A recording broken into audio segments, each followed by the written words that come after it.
Merry Christmas, Happy Holidays to all of the viewers of the Cameron Collins Collective. What's up, guys? Me and Merry Shane are back. Christmas. You Ooh, he has a solo coming out. You want to spit something on the viewers, Shane? know what I'm saying? It's Christmas time. That's all I got, Hey, hey, this is what we come to. This is what we come to see from our boy Shane. You the spot there, Cameron. But it's okay. It's okay. It was good. It was good for the couple seconds that it was. All right. We just wanted to quick update. So I've moved houses, and I've been incredibly tired. Shane actually came and helped me on Thursday. Because of it being a holiday and because of me kind of being exhausted, we chose not to record an episode for Friday, which would be our usual time slot. But we just decided before this holiday, we're kind of in the middle of like this holiday kind of session. So before it was over, we just wanted to come and kind of give you a holiday edition of the podcast. We're gonna hold off and talk about the fourth episode of Lovecraft Country for a later episode. This episode we're gonna kind of focus on some other stuff that we've seen recently. But without further ado, one thing that we wanted to hit on, we always got to do the top five. I gotta get Well, first off, Shane, I let me just say to you, happy holiday, guys. Happy holiday. Oh, yes. Okay. Okay. First off, I just want to say to you, happy holidays, Merry Christmas. Me and Shane have been friends for years, and we're getting ready to enter into another year of friendship as this week goes on. And I just want him to know in front of all you guys that I appreciate and love him with all of my heart, as if I don't already say that enough. Cameron, first of all, what I'm saying, as well, the feelings are reciprocated. Happy holidays. I hope you and the family, had a great day. You're going to have a great day come New Year's. Holiday's not quite over yet. I still, while we on break, I hope everybody's enjoying break. I hope everybody's enjoying time away from school. If you got time away from work, enjoying time away from work. He's saying all this nice stuff, Cameron. I'm gonna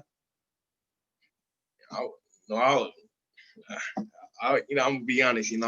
I was about to act like I was about to propose to you. You just make me feel tingly inside.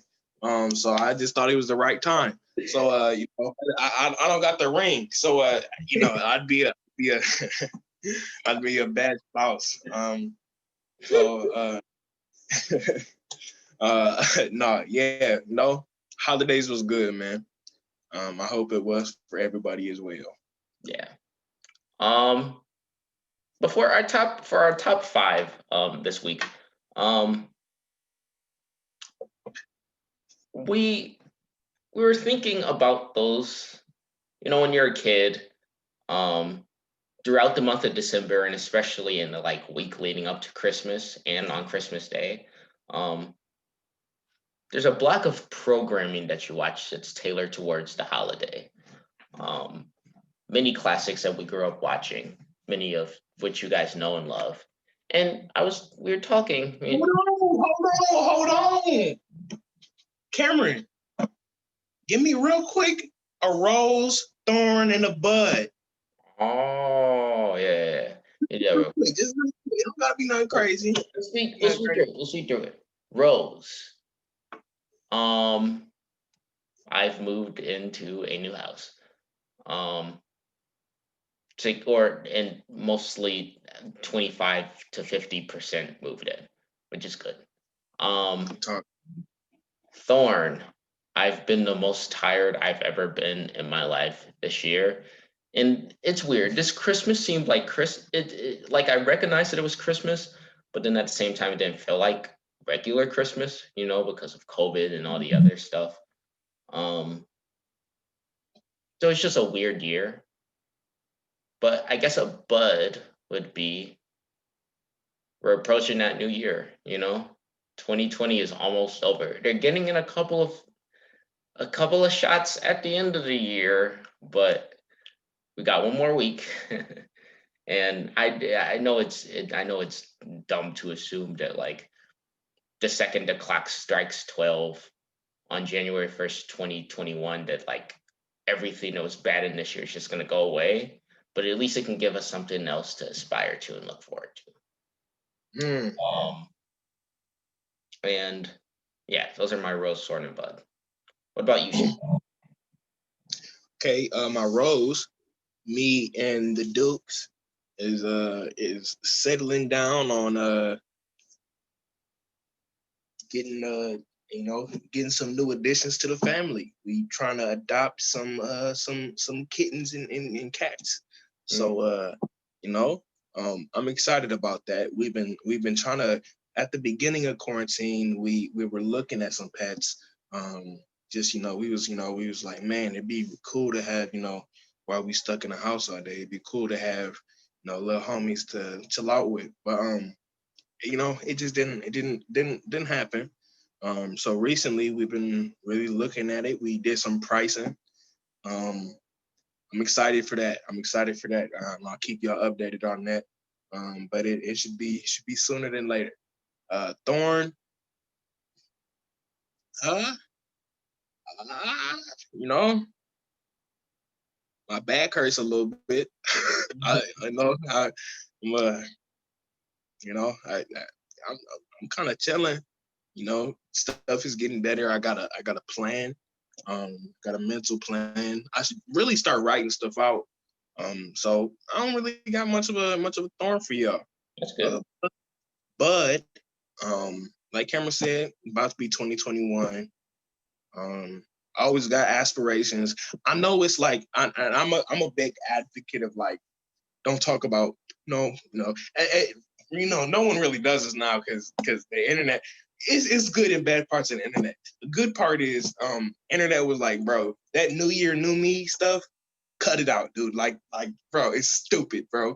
I'm a big advocate of that because why wait till the new year? It's excuses, laziness. But regardless, it's still good to be like, hey, you know what I'm saying? I'm gonna hit this year strong. You know what I mean? I'm gonna start off strong and I'm gonna end strong, and it's still good to have goals and aspirations for that. So I'm looking forward to having another strong year of life. Hopefully, get to see some people soon. It's probably not, but just looking forward to new things always. Yeah, sounds good. Sounds good.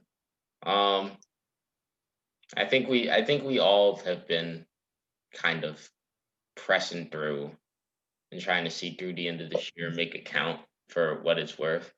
I don't think, as much as 2020 has been rough for like me in just a general sense and in my personal life, it's like I've never been a huge fan of just like throwing away the year. Just like, oh, this year's okay, well, let's just give up and just survive. I feel like I've managed to get some great stuff out of this year. With all the stuff that's been going on, I feel like you can still find some happiness. You just got to start paying attention to the little things. 100%. I mean, I think you're doing yourself. I think you're doing yourself a disservice, not trying to grow and learn from the good and the bad times that came out of this year. Yeah, like thinking about it, Shane and I started this podcast in 2020, towards the end of 2020. We didn't start this in 2019 when like we weren't like restricted to our houses. I personally feel like Shane and I have gotten closer over this year. Just we've been talking more on phone. Yeah. Like at the beginning of quarantine, we talked at least once a week for a couple hours. Yeah. And that's kind of where the idea came in. Like, why don't we kind of move this content over here? You know what I'm saying? Yeah. So for sure, bro. Cam's my dude, man. He's always gonna be my dude. We gonna get famous together. It's just, it's gonna be all fire, dude. Yeah. So I hope everyone can take from the good and the bad and grow from it. Yeah. I fully agree. And on that note, Christmas specials. There's a block of programming that us as kids watched leading up to Christmas and through Christmas. And we wanted to do that as our top five Christmas specials, whether it's from a television show, standalone shows, adaptations of books, our top 5 Christmas specials. And at the end, we're going to throw in just real quickly our definitive, or one of our definitive favorite Christmas songs. But right now, I'll let Shane. I'm in the giving spirit. It's the holidays. Hit me with your number 5 first. Yes, sir. Well, my number 5, part of my childhood. I'm not gonna say it was a huge part of my childhood, but I remember it. Just generally, this cartoon was a humongous part of my childhood. A little later in life than probably more than, my mom had weird kind of rules about stuff I was watching. So, anywho, it's a SpongeBob Christmas. That's my number 5. I'm gonna be honest. The biggest thing I remember about it was Creepy Santa. For better or worse, he left an impact. He left an imprint on my memory, and SpongeBob, for better or worse, is did I say that like twice in the last 3 minutes? It's always had some solid music. Always had some solid music.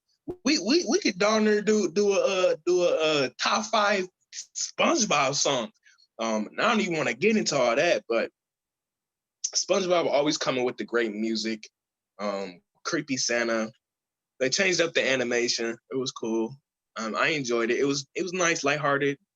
SpongeBob. So really, that's the number 5. That's the one from 2012. Yes. Okay. That's interesting because my number 5 is a SpongeBob Christmas special from 2000.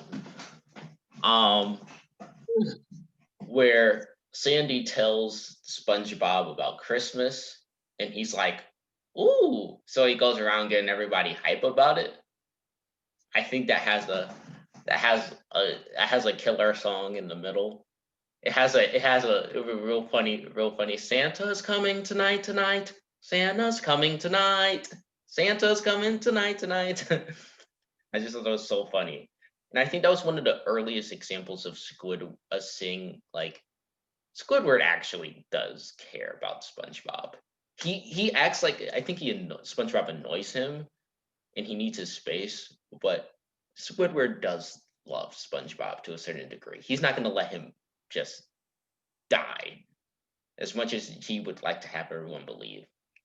I always love seeing like hard type I hate everyone characters show a sympathetic side. He dresses up as Santa, gives away everything in his house just to make SpongeBob happy. And I just thought that was so, I don't know. That's right there. That hit me in my Christmas. That hit me in my Christmas soul. So yeah, that was my top 5. I think it's one of very few television shows have good Christmas specials. So it's one of my favorite, if not my favorite, Christmas special from a television show from my childhood. All right. Number 4. Number 4. It's one of them classic stop animation joints that would come on every year. low-key don't remember what channel, but it is called Santa Claus is Coming to Town. I don't know what tune that was from.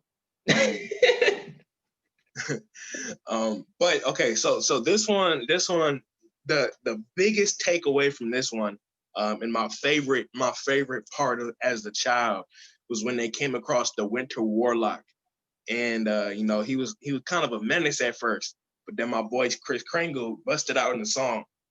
Put one foot in front of the other, and soon you'll be walking through that door. That was my joint right there. And low key, that's a life lesson, dude. Put one foot in front of the other, and soon enough you. Okay, bro. Let me tell you why that's so like significant. Because that's like saying like if you lay one brick every day, eventually you're gonna have a building. That's powerful, dude. Mm-hmm. Also, the villain's name was it was Meister Burgermeister. so I guess there's some controversy about I didn't even wanted to get into this, but there's some controversy about it was kind of villainizing the guy who made like the slew of those stop animation movies started kind of villainizing Europeans. I respect the complaints, but that was my joint. That was my joint back in the day. So my number 4, Santa Claus is Coming to Town. Shane, we have the exact same number 4. So technically, we've had the same 2 back to back. It's just we chose different SpongeBob Christmas specials. Just to piggyback off of everything you said, this just had the killer. This had the killer songs, and it had the narrator. Fred Astaire was the mailman narrator. Yeah. Yes. He was over there popping and locking and everything as a stop motion. I was just like that. Popping and locking in stop motion is a hilarious thing to say. I remember they had that penguin and everything. It was like a cute little penguin sliding all over the place. This was very. It was cool. It was like a Santa Claus origin story. Yeah. That was just like an interesting angle to take it from, You know what I'm saying? It was mad cool, dude. It was mad cool. It was just super wholesome. Yeah. Yeah, I love that. Definitive part of my childhood. But Shane, what is your number 3? Yeah, my number 3, and low key, this top 3 is pretty difficult as far as like schedule, or as far as like placing certain places, because they're all kind of bangers. I had to do a lot of stuff based on opinion, based on what really had an impact, and what I truly liked about it. So number 3.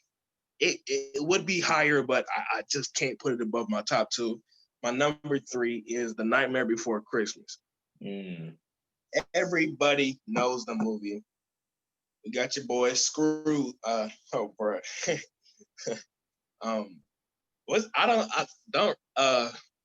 don't remember his full name. We gotta, but it's something about Scrooge. You know what I'm saying? Boy, I need to look this up. what keeps coming to mind is Scrooge McDuck, and that was because Disney did I don't know, their own little adaptation of it with Donald Duck, his uncle or whatever, the rich homie. What is it called? Wait, am I tripping? No, it's not The Nightmare Before. Oh my goodness. Christmas Carol? Oh, yes, The Christmas Carol. I was like, I don't remember that being in A Nightmare Before Christmas. I'm going to go with it. I haven't seen it in a while. Okay, yeah. I was capping. I was capping big time. Yes, Oh my goodness. A Christmas Carol. I Yeah. meant to say the Christmas Carol. Cause okay, so Ebenezer Scrooge. Ebenezer doggone Scrooge. Yeah, that's First my. of all, what is an Ebenezer? That's number one. That's okay. So anywho, y'all know the story, so I'm not gonna try to like explain nothing to y'all, but it's a classic to me. I saw a live adaptation, like a play of it. And that was a really fun experience as a kid. And then the movies are classic. He learns at the end, has a big heart. My boy, little Timmy, my boy, little Timmy. More so, please, so I can win so everything's solid about it. I don't got a lot to say about it because you all know the story. So that's my number 3. Is to clarify, A Christmas Carol. All right, my number 3, my top 3 are also very difficult. Really low key, any of them could be one.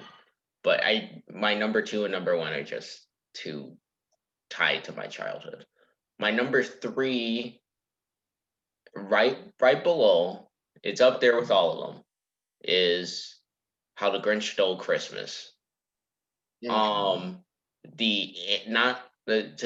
clarify, not the 2000 movie with Jim Carrey, but the 1960 something animated adaptation of the original book by Dr. Seuss.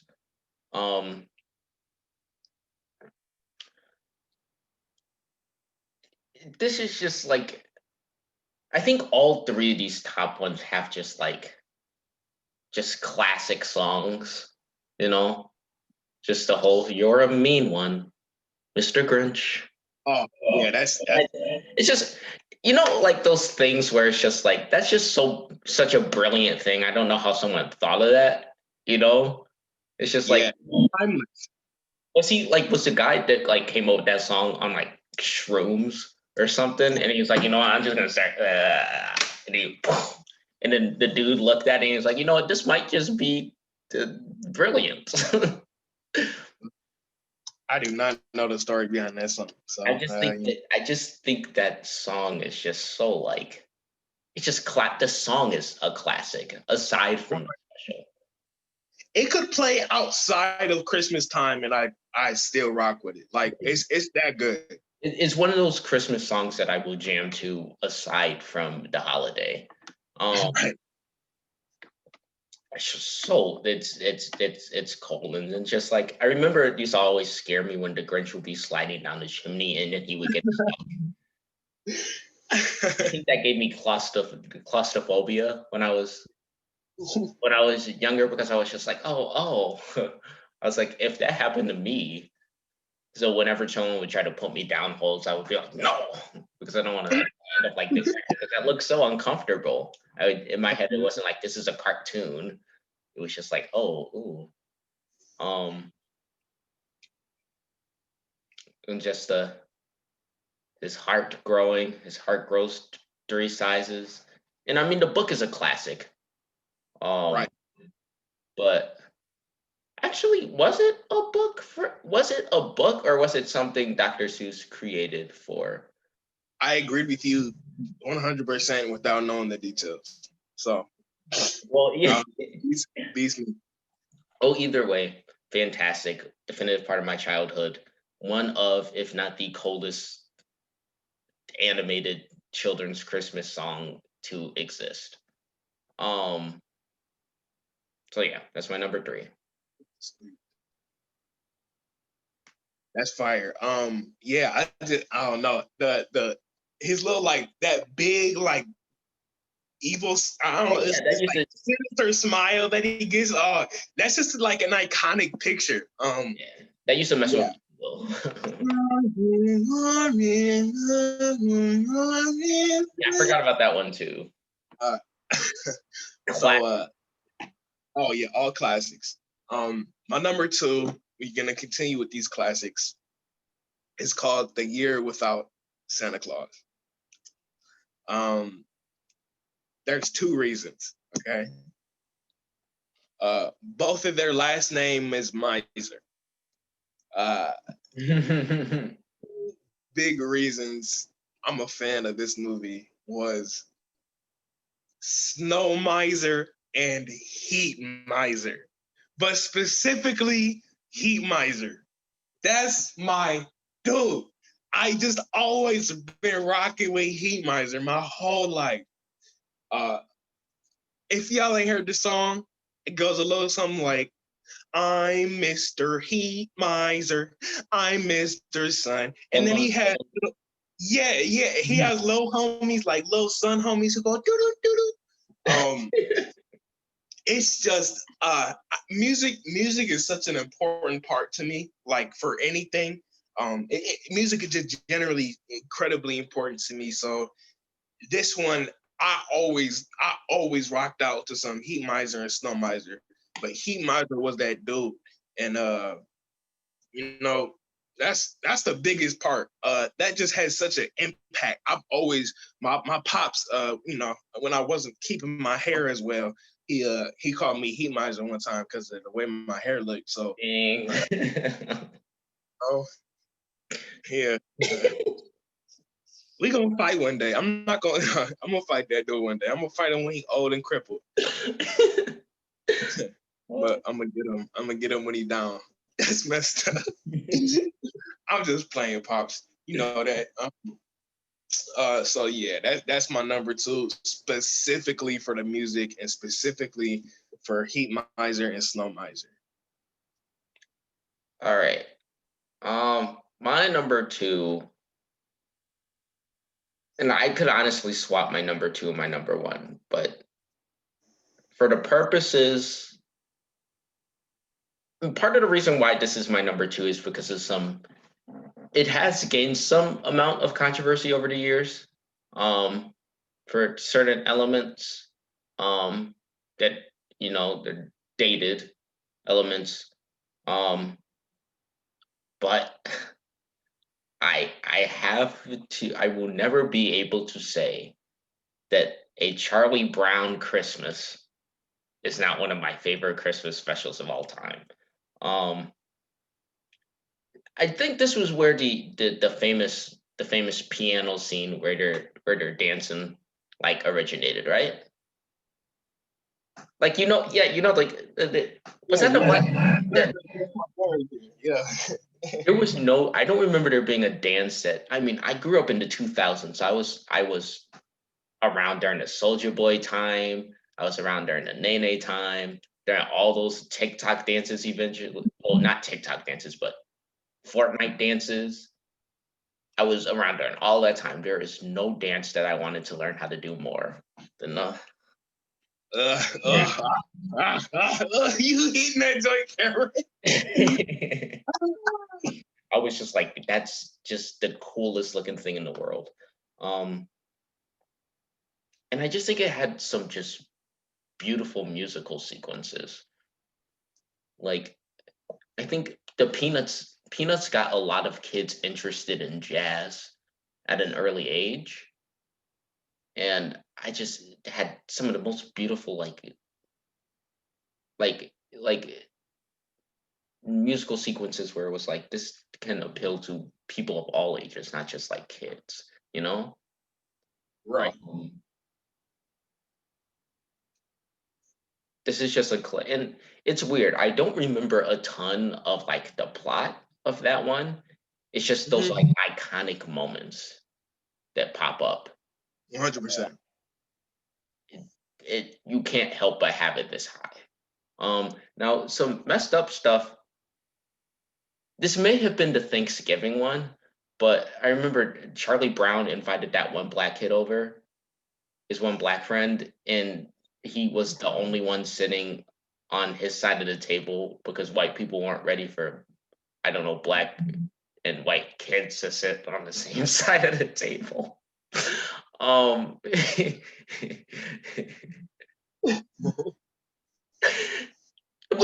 It's funny because when I was younger, I was I mean, I noticed it. It wasn't connecting in my brain. I was just like, wait, pause. Why is he on that side of the table by himself? And then as I got older, I was like, oh. I was like, okay, that's maybe a little messed up. Um, but and I guess that's something you could say is it's definitely something you could say is dated. Um, and I would understand people not like vibing with it as much because of that. Um, Same with the Thanksgiving one, how they kind of glorify the pilgrims and all of that type of stuff. Um, Fact. Peanuts came on a time where we were kind of the country was kind of like ignorant, I guess, or we listened a lot to like revisionist history and everything, and we didn't listen to the voices of the minorities and people of color that were here and taken advantage by. Yeah. And that's not an excuse, but it's just how the time was back then.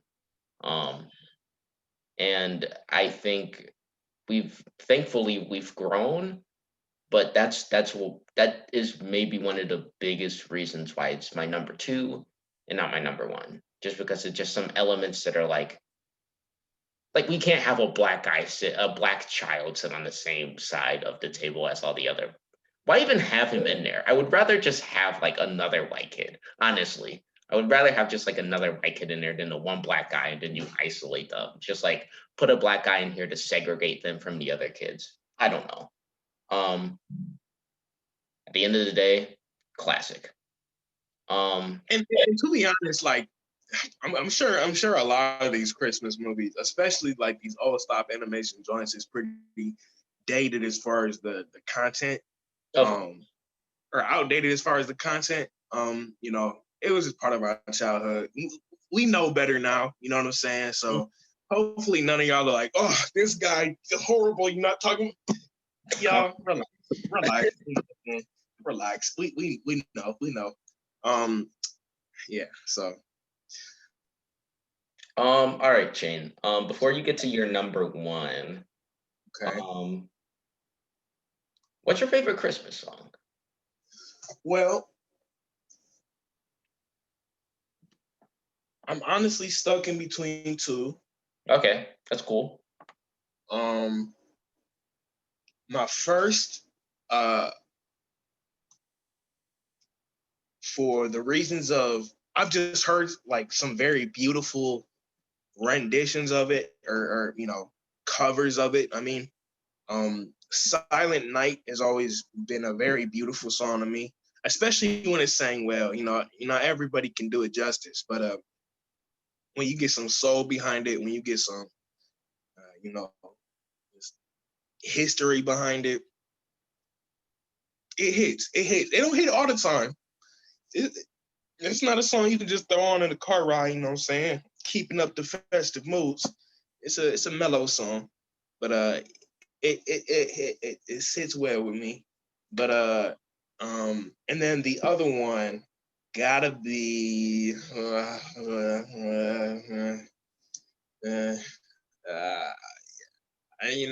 want to say it's I don't know if Michael Jackson was the first one to sing it, but it's Michael Jackson's version of I saw mommy kissing Santa Claus underneath the mistletoe last night. Or was it Christmas tree? I don't know. But okay. So little homie, Under the Christmas tree, there would be. Hey, shut up. Um,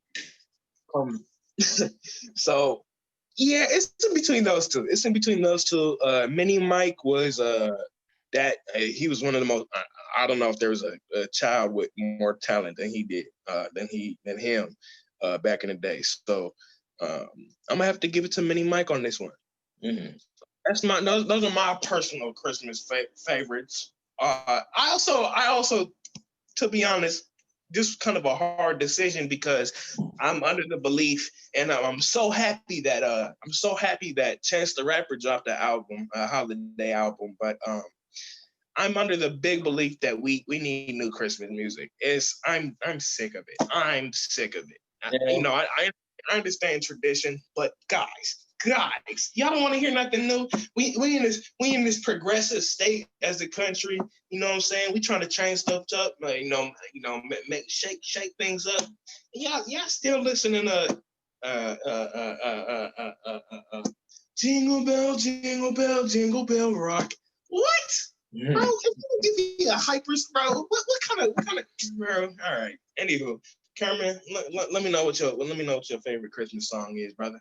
Okay, I have a definitive tie. I literally cannot separate. One is like a Christmas song that puts me in the spirit of Christmas. One is a Christmas song that I listen to and jam, but they're both number one. The first one is Nat King Cole's rendition of the Christmas song. I literally think that's one of the most beautifully written songs in general, like ever. I think it's one of my favorite songs from the time period. Nat King Cole, who was one of a very, very successful African American singer and songwriter in a time where people weren't really messing with Black people like that. He managed to really make a dent in the industry. The song itself, I'm hard pressed to find one more beautiful. It's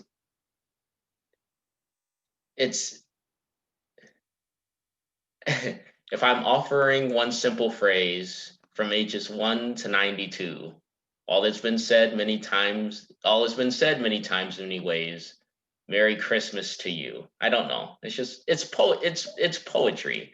It's kind of poetry. Especially the way that he sings it. I haven't heard anyone sing it, and I enjoy it as much as him. My alternate, which is a jam song, is Last Christmas by Wham. Now, I'm not a huge George Michael fan. I don't even know if I've heard another one of George. I probably have. The like Wake Me Up Before You Go song. Wake me up before. Okay. Yeah, he's very and not to make this about race or anything, but he's a very not my demographic singer. I'm saying that Black people can't listen to Wham or George Michael because he wasn't an artist that really popped up in the stuff that I grew up listening to, you know? Just but if I do not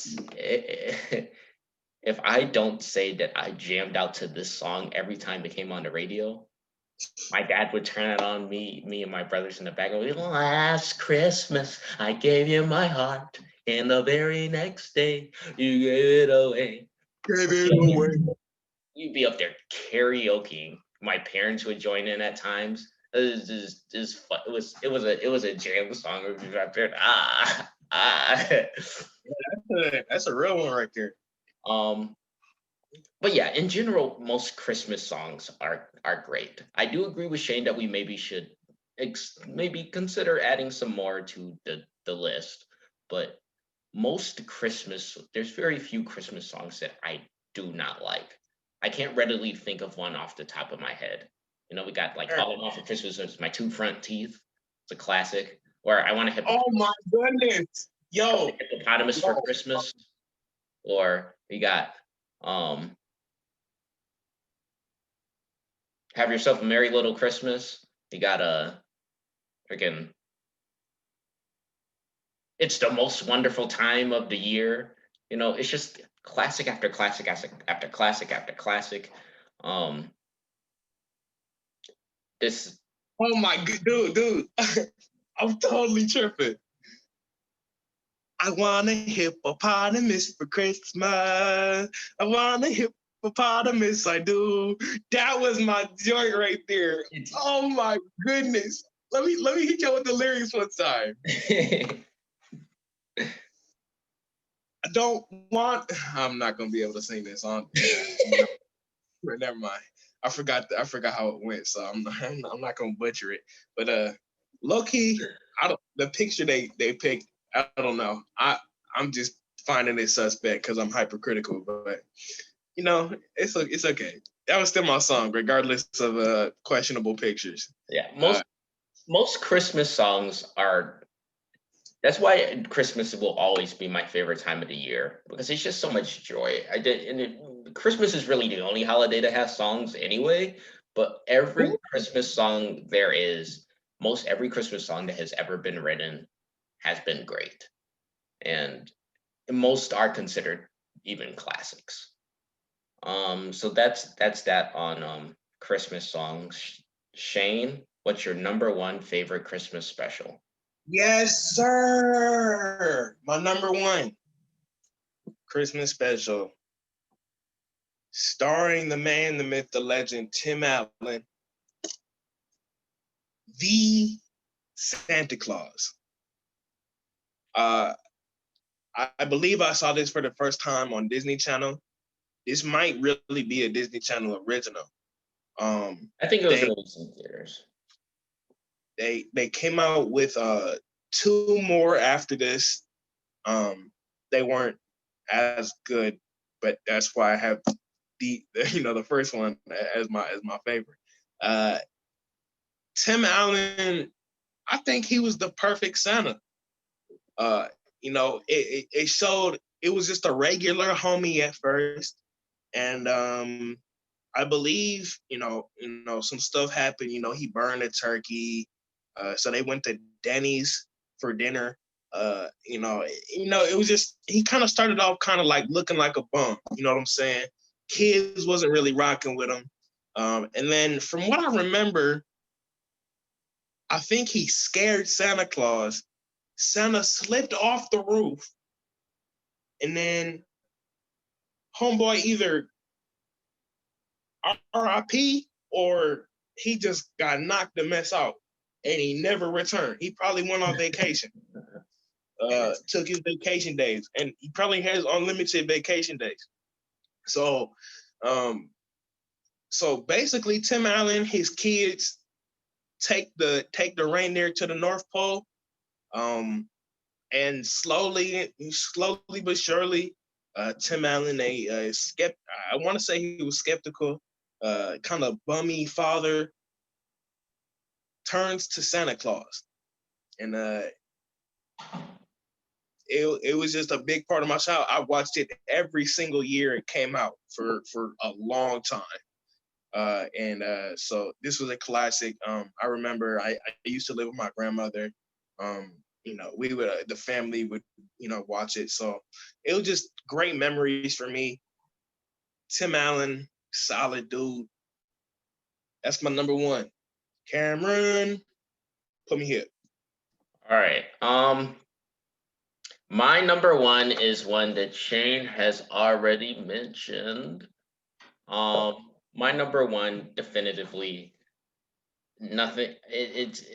At the end of the day, it had to be number one.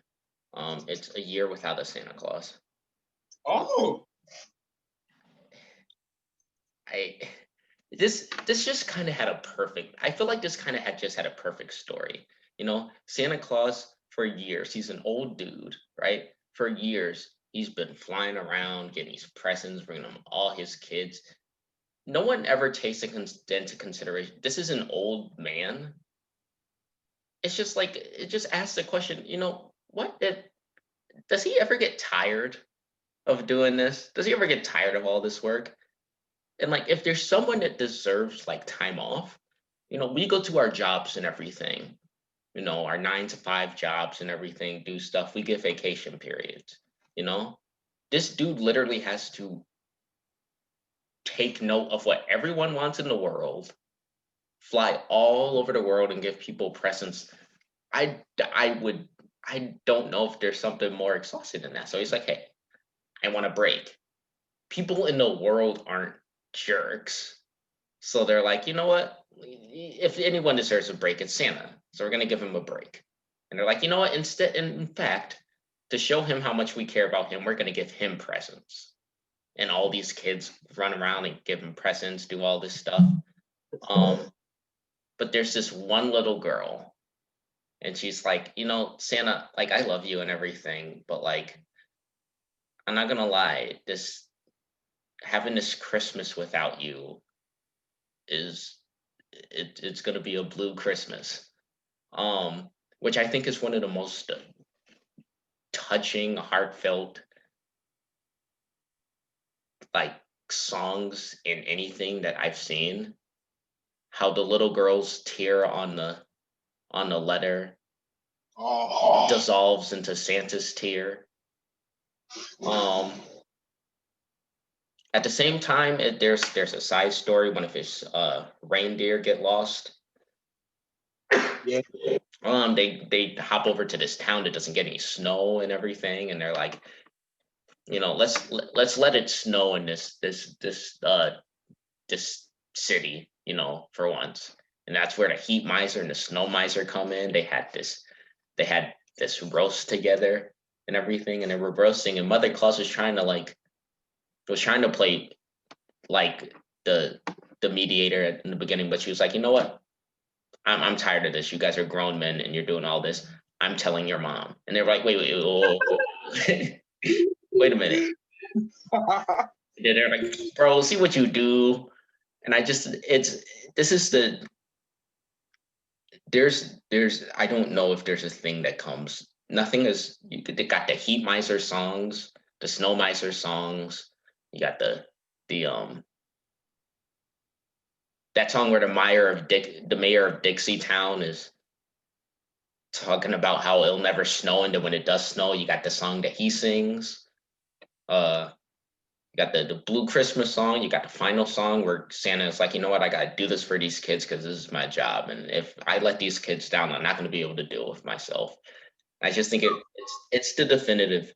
This is something I'm gonna show my kids every year. I'm gonna make sure they experience it. I'm gonna make sure they love it. It's my definitive favorite Christmas holiday special. And with that, we transition into our next part of so as I mentioned, Christmas was weird for me this year. I didn't do much given the state of the world.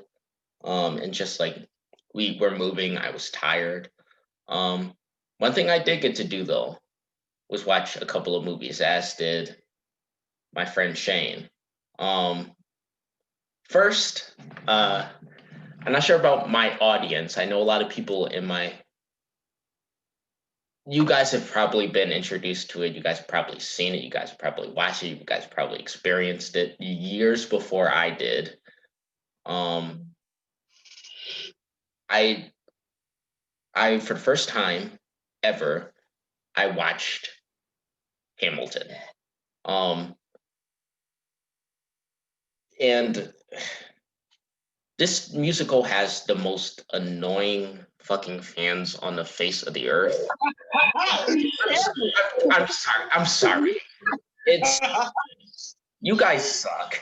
Like, if you're the type of fan of Hamilton that like I'm thinking of, I hate you. You're gonna the most annoying people that are out there trying to rap as fast as David Diggs, or trying to rap guns and ships like you're saying the words and they're coherent with your little baby voices, like you're trained and professional. Like, I don't want to hear that. Like, shut up.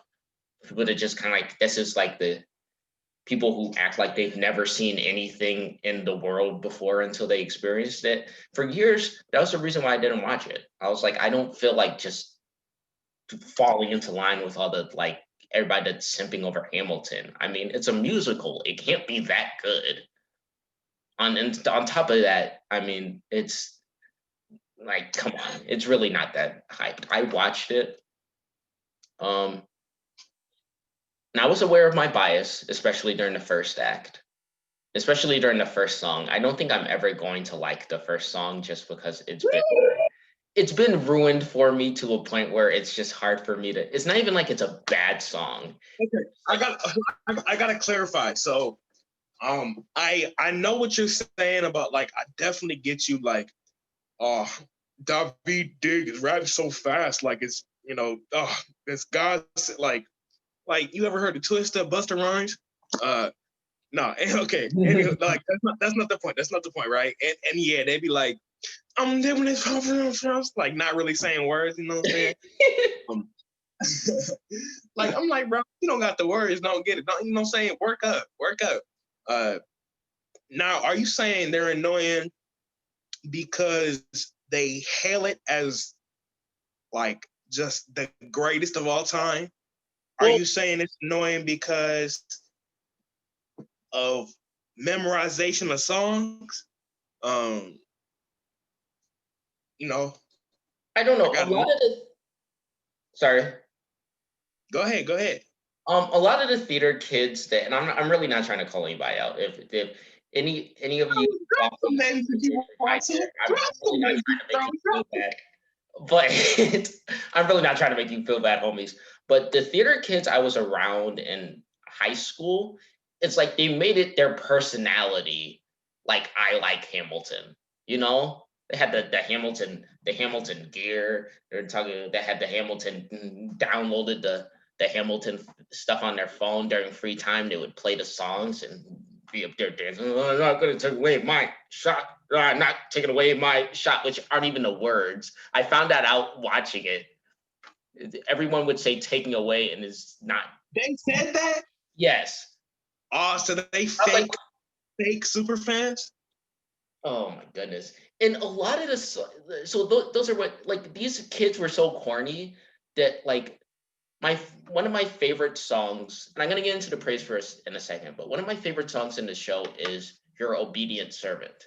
Is when Alexander Hamilton and Aaron Burr, they're writing letters to each other, challenging each other to a duel.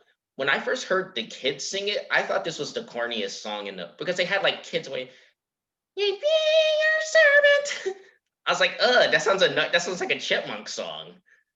Oh, but when I saw it in the musical, I was like, this may be one of the coldest songs in this entire show. Son. Okay, Cameron, let me stop you right there. So let me clarify some things about myself as we talk about Hamilton. Okay. I was in the same boat as Cameron for a long time. I had the fortune of being Usnavi in Lin-Manuel Miranda's first major musical, In the Heights. So after that, I was like, I need more. Like, and if you don't know about In the Heights, it's very rap heavy, very, very influenced by culture. And I just needed more of that in my life because I do have I'm not a big fan of most musicals, but what Lin-Manuel, like, it's just like creating opportunities for minorities and just like incorporating a genre of music that he likes. Like, cool, like, you know what I'm saying? I don't know, like, you know, it's just kind of, it's a cookie cutter industry. And this is it's such an original thing to get into. And so right after that, that was like 2018, 2019. And I don't know, like I hopped on the Hamilton wave late as well. I remember the first time I heard about it, my boy Akil say, "Hey, bro, you should check out this musical, bro. You know, it's got some rap songs in it." I was like, "Man, I'm not trying to hear all that." So I didn't really pay no mind until after In the Heights. And so when I did get to it, I was like, "Oh man, this is nice." And okay, another thing I will say, kind of to Cameron's point, there was some, you know, I ain't trying to get racial about nothing. I ain't trying to get racial, okay? Mm-hmm. But you know, I be like, white people. It just be a lot of white people that don't know how to rap, bro. Like, bro, like you singing and you saying the words correctly, but you should not be. You know what I'm saying? Like, it just don't sound right coming out of your mouth. Like that's just the reality of the world. I'm sorry, you know what I'm saying? If you white, that's that's on you. You know what I'm saying? That's on you. You know what I'm saying? If you ain't got that talent, you ain't got that talent.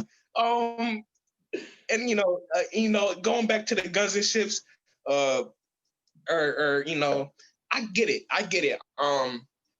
For the first, how does a bastard, or like they just come in like I don't know, they just like they don't know how to like be on beat, kind of be in between beat, kind of like really feel it, like flow for real, like So as far as the audience that might be Caucasian, it's just like, bro, you don't got no, it's just no soul behind what you saying. Like, it's just another song to you. You know what I'm saying? You don't got no oomph to it. Yeah. You a theater kid, but you talking about not taking away my shot. At least get the words right. Because here's the thing. I'm not gonna say I have every song memorized, but I have a fair amount of the musical memorized. I hopped on there. I can hit you with that first song. I can hit you. Okay, I'm not gonna go because it's like 2.5 hours long. But because I have it memorized, but to Cameron's point, it do be a lot of annoying. Some people just don't know what they got. I'm gonna just put it like that. I'm not trying to be mean. Some people just don't know what they got. Yeah. With that said, I think it's one thing this musical was very, very, very, it's the most successful musical on Broadway. It not only did it win several Tony Awards, but it won the Pulitzer Prize for drama, which is given to, very few musicals have won the Pulitzer Prize for drama. It's usually given to plays. Right. For example, Death of a Salesman won the Pulitzer Prize for drama. You guys had probably read that in high school. Fences won the Pulitzer Prize for drama by August Wilson. One of my favorites. And one thing I didn't take into consideration is how well this story is constructed. Not the one thing that like one thing that got me in the beginning was the throwing away my shot, the throwing away my shot song. It's not just a song, that plays into, it literally plays into the ending of the show. That first off, the first time they sing that song, that's another example of that's another song that it's easy for kids to sing. So they sing it, and I'm like, it's not what I'm gonna say. Like, it's a little intricate. You know what I'm saying? Yes.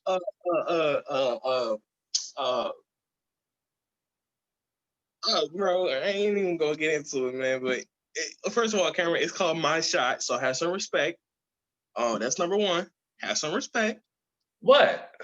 It's called My Shot. You talking about the throwing away my shot? You don't know it. You don't. I'm messing with you. The song, the title of the song. Yes, no, I'm saying the lyrics to the song instead of the title of the song. I got you. I understand. Throwing away the shot, as in he's saying, I'm not throwing away my shot. And then at the end of the show, he literally throws away his shot and dies. I'm saying, I'm making that, like, I think that connection was just like, it was just connecting. I don't know. Or like just the whole, how does a bastard orphan son of a whore and a Scotsman, and they repeat that over and over and over again in the show, especially when Alexander Hamilton sides against Burr, and then Burr is mad, and he's like, how does an orphan? It's just like, oh my goodness. Oh, we're gonna get into it. We're gonna I just think it was brilliantly constructed. The choreography, of course, is great. I'm gonna get a lot of hate for this. I don't care. As far as performances, Lin-Manuel Miranda and Leslie Odom Jr. really didn't impress me that much. Okay. I think as far as one second, Shane, 1 second. I know he's dying, guys. He's dying. As far as performances go, by far, well, Daveed Diggs stole the show, but just the cocky Thomas Jefferson, and Marquise de Lafayette. I think my personal favorite performance, I mean, he was just like the one that like everyone likes. I think my personal favorite performance was Philippa Sue as Eliza Schuyler. I think she has the most, I think she maybe has one of the most beautiful voices I've heard in like a while. And she really is kind of the heart of the show. It's a lot of the raw emotion comes through her. Because Hamilton is like, oh, I gotta get this done, I gotta get this done, I gotta get this done. Eliza is the one who grounds him, and it's like, hey, you know what? Take a vacation, or hey, like maybe we should do this, or maybe we should chill out and do this, or like reminds him of the one who raises him up when he's down. Yeah. And I think she was the heart of the show. I think that's why specifically, I think that's why the ending hit me so much. Not so much that Alexander Hamilton was dead, but just seeing her reaction to her husband's death. I think a couple of the most heartfelt moments of the show came from her. She's fantastic. I think she's probably my favorite. I think she's the best performance. I think Daveed Diggs is probably my favorite, just as he just inhabited his characters to a point where it was just like, I don't know. He's one of those cool, like he's like what I compared to like a Brad Pitt in Once Upon a Time in Hollywood, where it's just like they aren't the main character and they don't have like a ton of development as people, but they have such attractive personalities, even if they're not like the best guy or the nicest guy. They just have such attractive personalities and they have so much charisma that it's hard for you to not like them. The same goes with King George as Jonathan Groff as King George. I was familiar with this guy before, but I love how he just pops up, the cocky king of England. He just pops up and it's like, hey, you're gonna be back. So I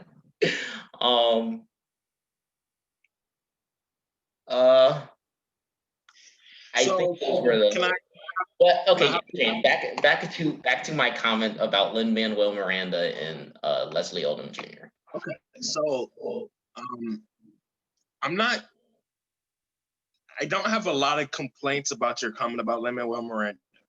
I think he was good. Like, I think he had good part. I think he's brilliant. He's a genius. I don't see a better person for the part. I just think in comparison to the other characters, he just wasn't like the star. Like it just, I understand he was like the main character, but he just, there were just a couple other major performances. As far as Eliza went, Eliza's definitely in top 3. Maybe, I don't know, definitely top 5 of performances. Probably top 3. Another shout out to Angelica. I don't have the actresses' names. It's like Renee Elise Gold, but yes, yeah. So the song about where at least my dear Eliza's his wife. At least I see his eyes in my life. Bro.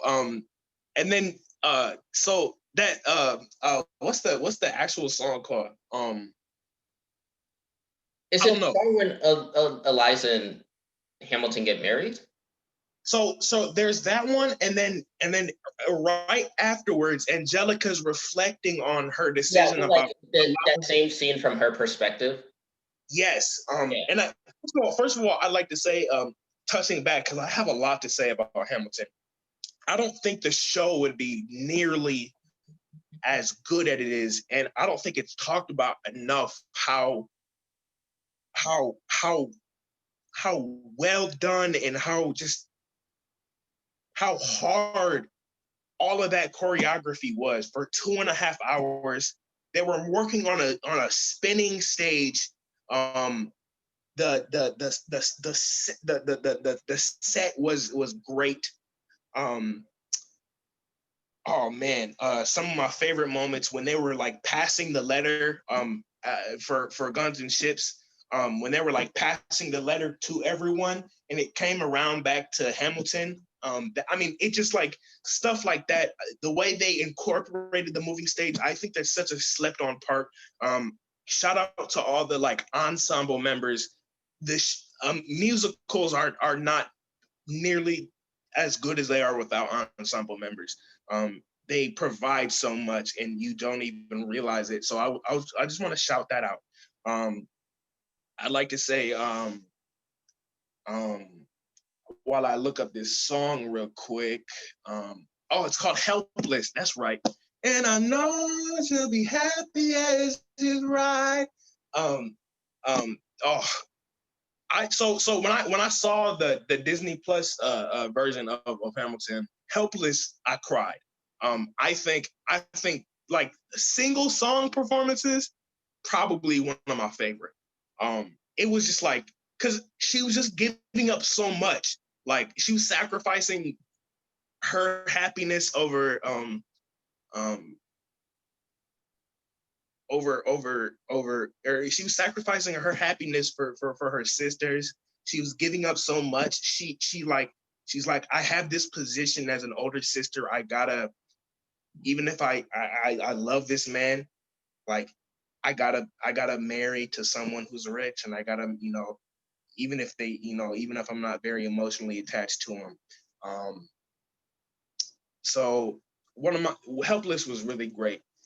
As far as performances, what I do have a problem with is saying Leslie Odom Jr. was not you. Okay, you're gonna like who you like. I Okay, didn't say he wasn't a bad. I didn't say it was bad. no, I didn't say that's not what I was gonna say. I didn't say you said that.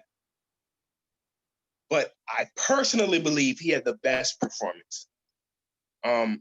Now, he, as everyone knows, he's like pretty much like the narrator throughout the musical. But to touch on Cameron's point of beautiful voices, I don't know if there was. I mean, other than Chris Jackson, but I mean, he's just next tier, just as far as like his. I mean, his vocals are just insane. Beautiful, and he's just a phenomenal singer in himself. But Leslie Odom Jr. is crisp. It's clean, and the clarity while also performing. Now Wait For It, he wasn't doing as much, but Wait For It was a great song. And to say about David Diggs, it's not that I think he had a bad performance or that he was, he's one of the better ones, I guess, but I think his kind of exciting and personable personality is what puts him as a favorite in a lot of people's eyes. I'm not trying to speak for you or nothing. I just think that Aaron Burr is a really great character, not only as a narrator, but Leslie Odom Jr. has probably just my favorite voice in the musical. Wait For It is great, but the room where it happens was oh my goodness. I had to watch that like 5. Huh? I think that was one of my favorite songs in the show. Yeah. That's I had to watch that. Like I rewatched that so many different times. And he oh my God, he's moving around so much. And like I was in one musical, guy, so like take it or leave it for my word, but moving and singing is the hardest crap in the world. And he was doing it to the highest level. And he was doing it exceptionally. Um Again, one of my favorite songs, like that song is just like, wait, he's pretty much like, bro, wait, hold up. So you kind of just rigged the system. Hamilton was like, look, you got to do what you got to do. It's pretty much what he said. And that song is just like him. That's just like he said, I want to be in a room where it happens. He's been left out and kind of side casted to Hamilton, who has taken the more aggressive, like abrasive approach to life, and where Aaron Burr has he has a reputation to uphold, and he doesn't want to get too frantic and too out there because he's cautious about obtaining his reputation. Um, um, um, and he's just like the entire time he's just like, why is Hamilton, why is he getting all of this glory and I'm doing the same stuff as he is. He's just loud. And it's just like his frustration up until the point like, bro, so we friends and you're not about to elect me vice president, bro. It's reps. We gotta fight now. We gotta do it. We gotta do it now, dude. Like, Yeah. and then like you said, I'm not done, Cameron. And then like you said, Obedient Servant was great. And to get to that point, the second act, music wise, blows out the first act. I 100% agree. I like at the end of the first act, I wanted to see the second act, but by the end of the first act, I was like, I don't know if this is as good as everyone's saying it is. I think the second act is a million times better. Not saying the first act is bad, but the second act. No, it can't compare. I mean, let's see. Dear Theodosia, very beautiful. Say no to this. I don't know how to say no to this. That's my giant. What I miss, of course, David Diggs, he opens up the second act like that. One last time, like I said, Chris Jackson, iconic voice, one of the best voices of all time. Personally, he always burn to get to Cameron's point of Eliza. And burn don't make you want to just text somebody who hurt you. Just I hate you, like you trying to keep you in my life no more. If that's not the mood you get into, bro. And then Obedient Servant was great, and then The World Was Wide Enough is it just hits, bro. Like it's just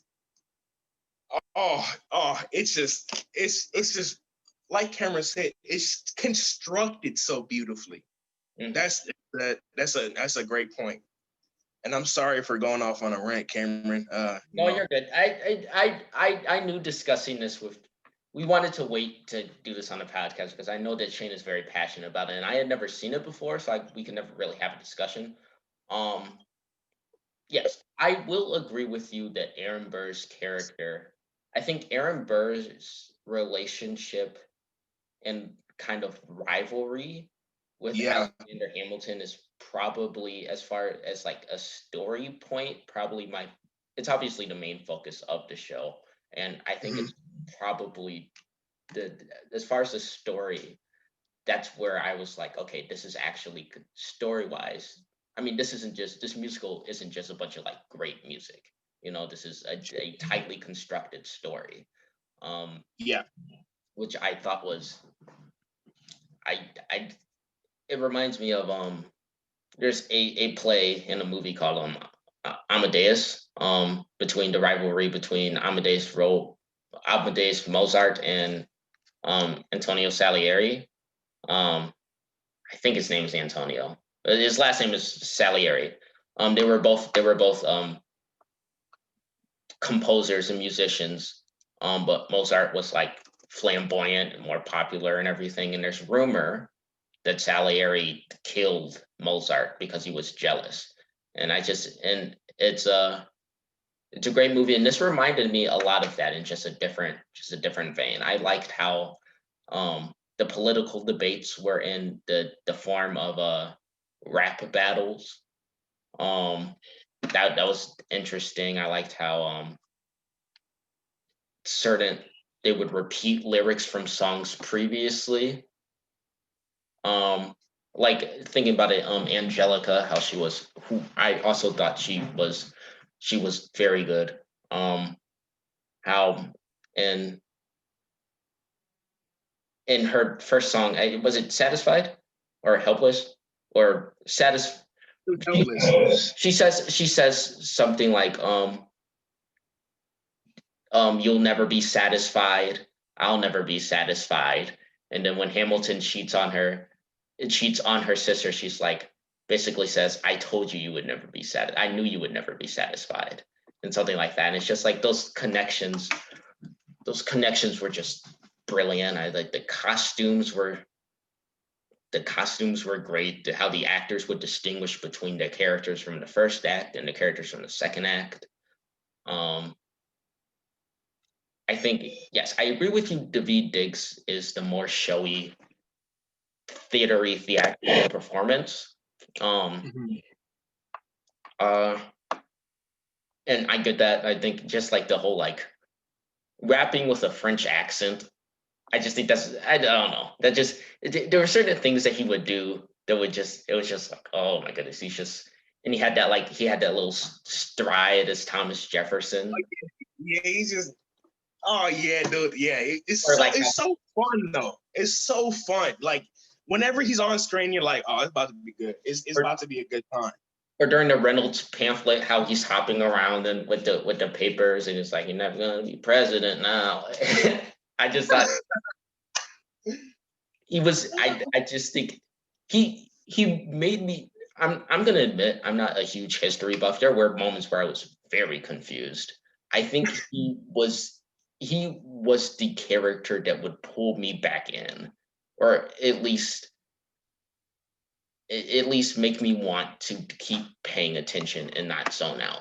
I could never, if there's anyone that I can say that I never took my eyes off of them, or I never wanted to take my eyes off of them, it was him. Okay, my criticisms. I also really liked Christopher Jackson as well. I thought the One Last Time song was very, very, very beautiful. But my criticisms of the musical. Surprisingly, I thought one of my criticisms was going to be the length, but the length didn't really matter much to me. It didn't seem long. I guess it might have seemed. At times, it might have seemed. It wasn't like I was watching something. I was like, "Oh my god, this is 3 hours." But it was like, I don't know, just the back to back to back to back songs. Like I said, I'm not a musical person, so I'm not trained to follow a story entirely off of listening to music. I like dialogue. But and Shane, I don't know if you're gonna agree with me or disagree with me, but I'm just gonna say it. I'm always wary of fictional pieces. Hamilton Takes is a show where it's predominantly minorities, brown and black performers, who are playing these people throughout history. But these people aren't fake, right? These people are real. You know, George Washington, Thomas Jefferson, all these other people, the founding fathers, were real people who started the country. And very few of them are honorable people. Something that scares me, scares is a strong word, but something that concerns me is just lionizing I think people will take this like a big controversy when this movie came out on Disney Plus. People were like, okay, slavery. I think that was a big thing when it first came out. And it is mentioned. Now, I haven't seen it as many times as Shane has. My first viewing, I did catch mentions of slavery and how people were fighting against it, or they would drop stuff. Like Hamilton said to like Jefferson during one of the rap battles or something, like it's not you planting those seeds in the ground. Or Keep ranking. You know who's really doing the planting? yeah.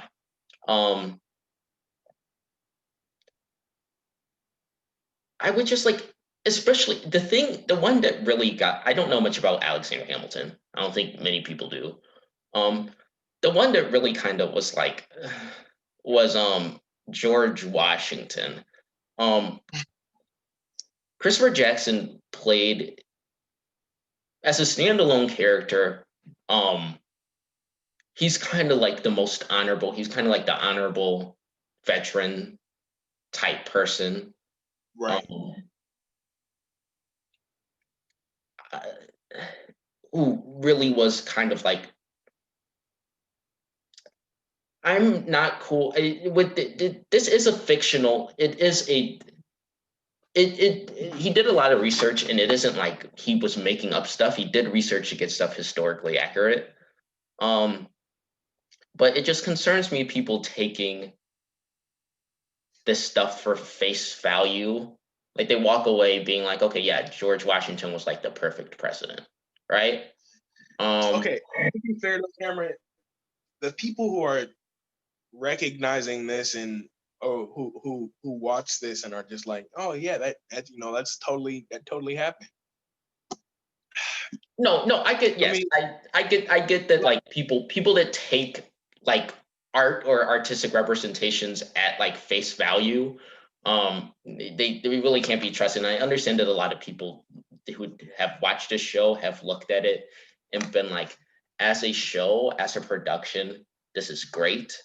I can admire these people for what they are in this thing, while not necessarily addressing like Thomas Jefferson. He's just kind of like a cocky like jerk, you know. We don't really hear about how he raped his slaves, you know.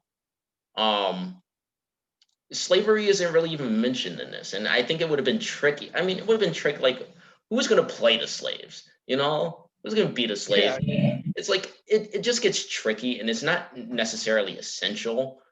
And part of me is kind of glad they steered away from like represent. I don't want them to hit.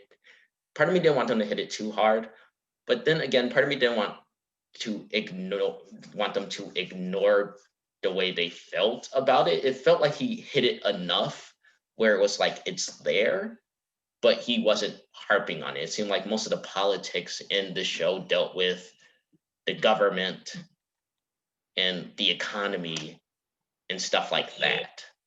Um, they maybe mentioned that he's an abolitionist a couple of times, not like enough for you to be like, oh yeah, I remember when did that song about how he hated slavery. And I'm not even saying like they needed that, right? I just think, yeah, I don't know. Even when people pose that, the reason why I bring that up is that even when people brought up, okay, well, he doesn't really talk about slavery that much, white kids got so mad. You should have seen you should see my Facebook account. Oh my goodness, they're like, everyone wants to just attack this piece of art. Stop thinking about it, just enjoy it. And I'm like, okay, that's it. I really don't like when people tell me to shut up and watch something. Just shut up and enjoy it. You know, you're thinking too much, because I think that's ignorant. You should fact check any like artistic representation of anything that you watch. You know, especially with like historical figure. I think when you're messing with these, just because they're played by black and brown people, these Hamilton wasn't. yeah, it Hamilton doesn't wasn't. really. He was still a white guy. I Yeah, mean, you got to. I mean, you just. you just have to take, I mean, really, this country is a place for immigrants, made up of immigrants. Everyone's an immigrant. At the same time, it's like, I don't know. It's people like, I don't necessarily want these historical figures lionized. Very few of the founding fathers, the country was constructed and built to benefit white people, not to benefit all people. It was to benefit white people. Alexander Hamilton may have been a fantastic president for white people. I don't know how much he would have done for. I don't know how much he would have done for someone like me.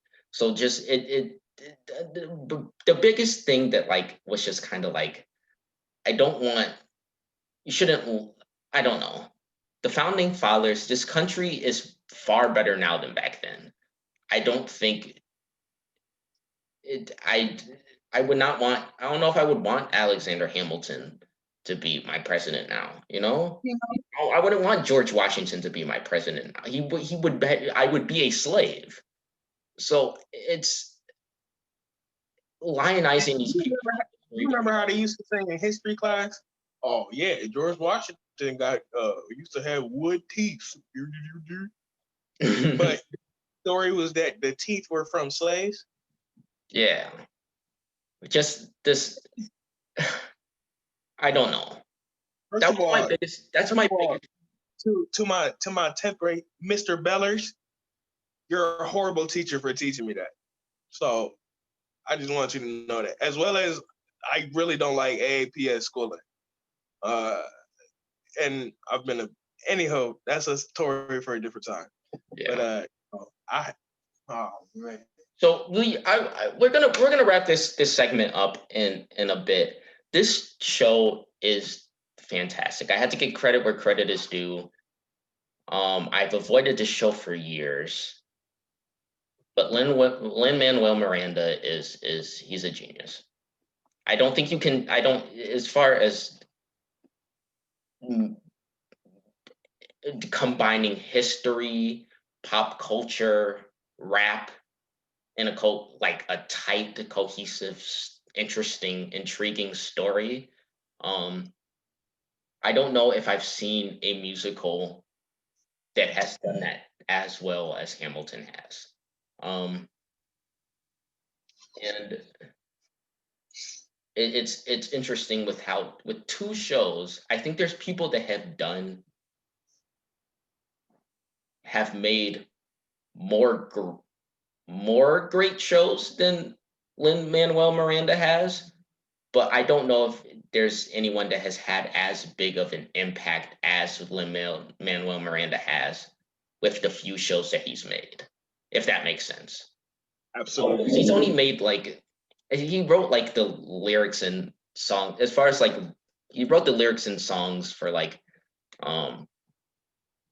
Bring It On, and like, I think other than that, but like pretty much when we consider Lin-Manuel Miranda, he's really only done Hamilton and In the Heights. When like, and what I mean, who other like, what other like Hamilton is there? Like one that can be incorporated into, I mean, not much, but like one that can be more fluid into like actual conversation, real media outside of fans of theater. Yeah, You and know what I mean?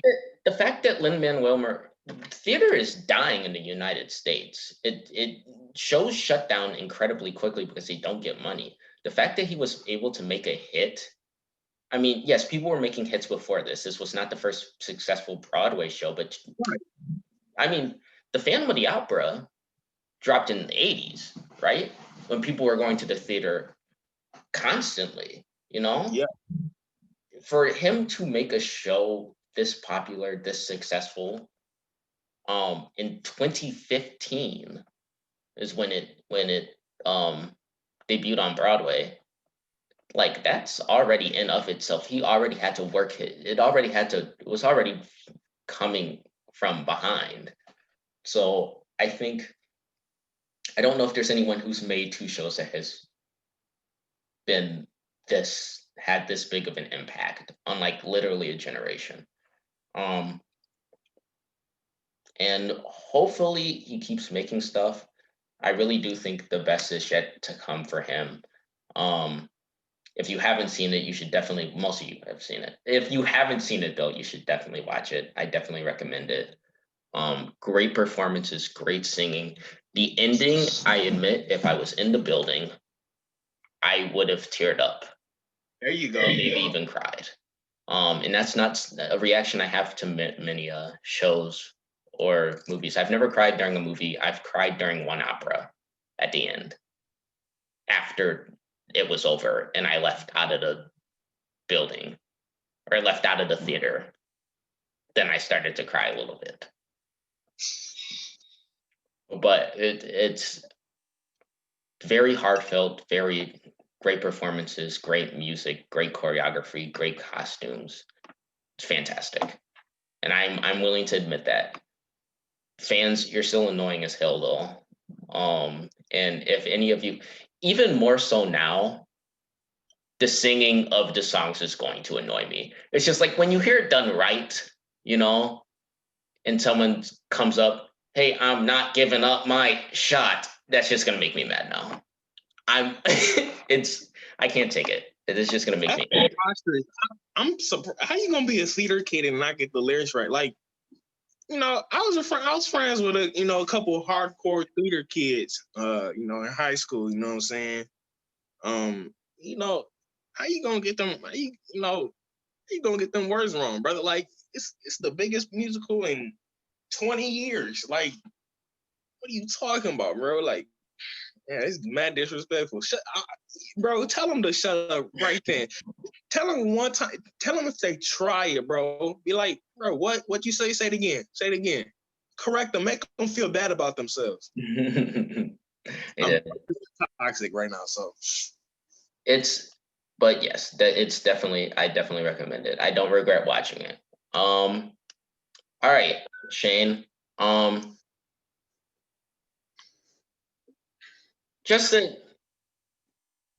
Shane, just to touch on a couple of ones quickly, just the ones that we have a general consensus on. yeah. I also watched. Before we get to that,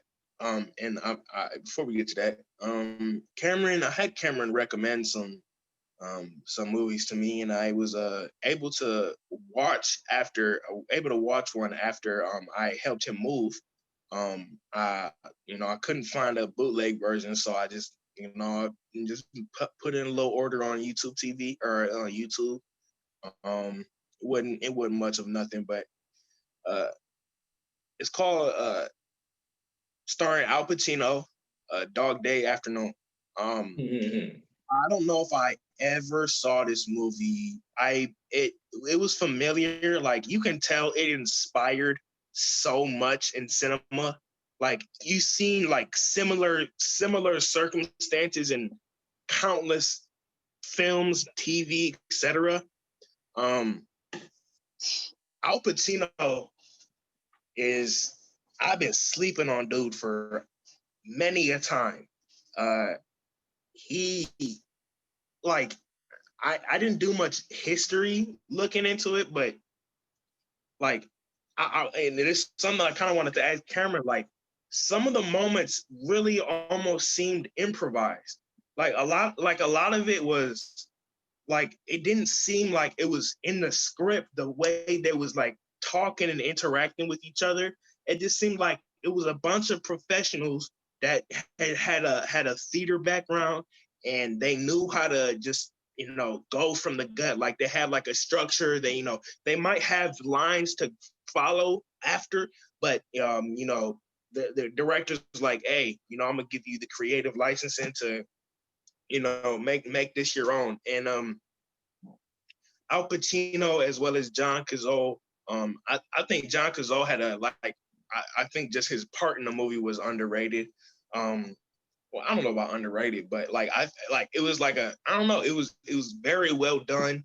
I did watch a slight video. Like, originally, the character was supposed to be like a younger, more handsome, like mid like 20-year-old type guy, and John Cazale looks nothing like that. He's balding down the center, you know what I'm saying? But they already had history, him and Al Pacino, and I was pissed at the ending, dude. If y'all ain't seen the ending, it's that movie came out like 19 something. So if you say spoilers, shut up. It came out in 1975. It's been a good 40 years.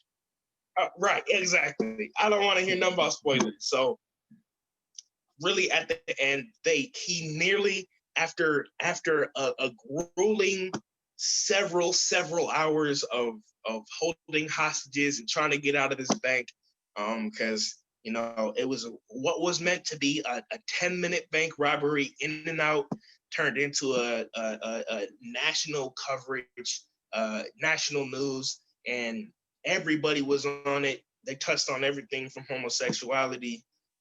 I don't know where I was going with that one. I'm gonna be honest.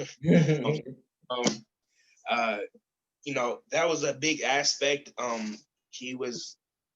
Pacino is just such a what's the word? Exciting can't describe it. He's just so charismatic. Like he's very dynamic. He's a very dynamic actor. Yes, he's just you can't really keep your eye like he's on the screen. He was playing to the crowd who was like cheering him on. It was so fun to watch. It was like you almost didn't view them as bad guys anymore. Like you were rooting for them at the end. You know what I mean? Like it's not that you weren't rooting for them at the beginning. You know what I'm saying? He's the main character, but you were really kind of starting to support them, whether or not what they were doing was right. Once you found out the reasons behind why he was trying to rob the bank, and it just got deep. And they were so close. They just got to the jet, and homeboy takes the little pistol out the little car joint, shoots my boy Sal in the head. And Al Pacino just looks defeated. And I seen The Godfather and The Godfather Part 2. I ain't seen Part 3 yet. But so far, this is probably my favorite Al Pacino performance. Mm-hmm. Yeah, it's people usually say, if they don't say The Godfather, they usually say Dog Day Afternoon. Just some quick thoughts on I watched this movie for the first. I think Al Pacino he just may be one of, if not my favorite actor, if I had to choose one. If someone asked me who's your favorite actor, I would probably just say Al Pacino.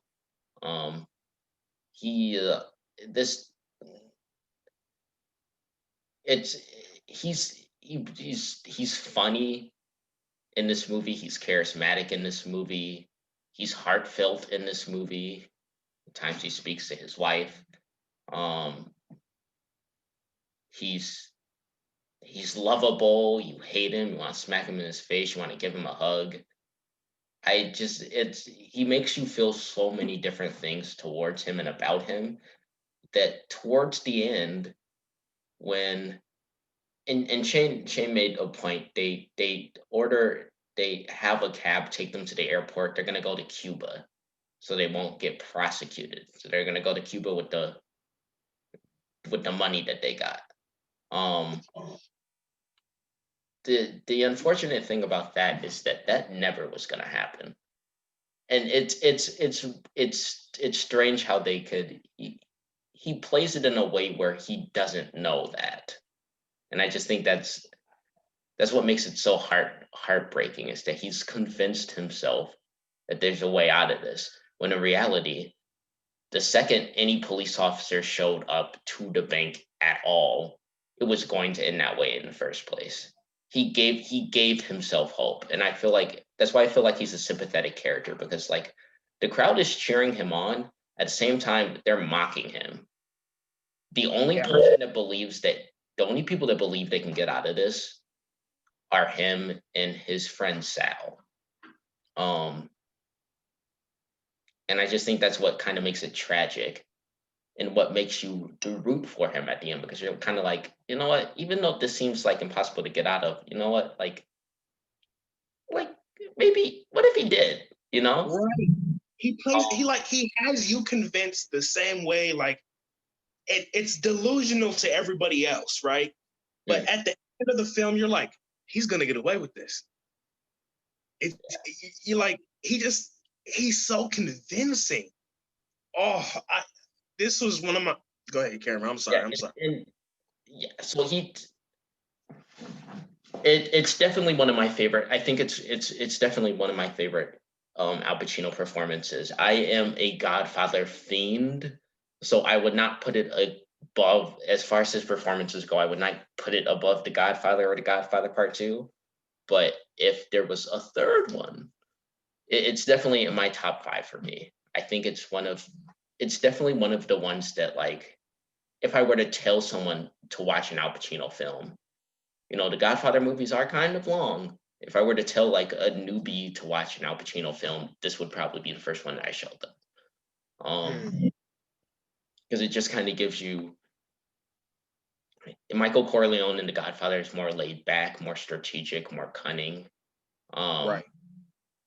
this movie, and he does that in this movie, but this movie is kind of just his full range as an actor, and I think that's what makes it so enjoyable. So yeah, I'm glad that you searched that out, Shane. It's and I'm glad that you enjoyed it too. It's a very very good movie, and Yeah. if I think it's a movie that anyone who enjoys film, or just enjoys being happy and watching a good movie should watch. I genuinely believe that. Um, all right, Shane. We're gonna, for time purposes, we're gonna just run through these next couple of movies, that one of which I didn't watch, but Shane, just real quick, just quick thoughts on Wonder Woman 1984. Yeah. So we kind of talked about DCEU in the past. You know, what I'm saying like other couple of podcasts. You know, what I'm saying first of all, I mean, as far as superhero goes, they're like the second. Well, there's really only two major superhero kind of companies, but you know they're just not it. DCEU really slacking in the dialogue department, in the story department, um, in the acting department, in the CGI department. Um, the first Wonder Woman was okay. The second one was the first one with extra villains. Pretty much. If you only seen the first Wonder Woman, pretty much.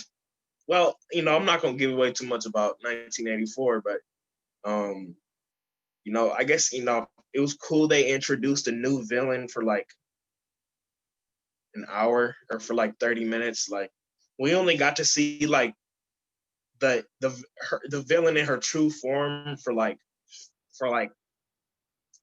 5 minutes.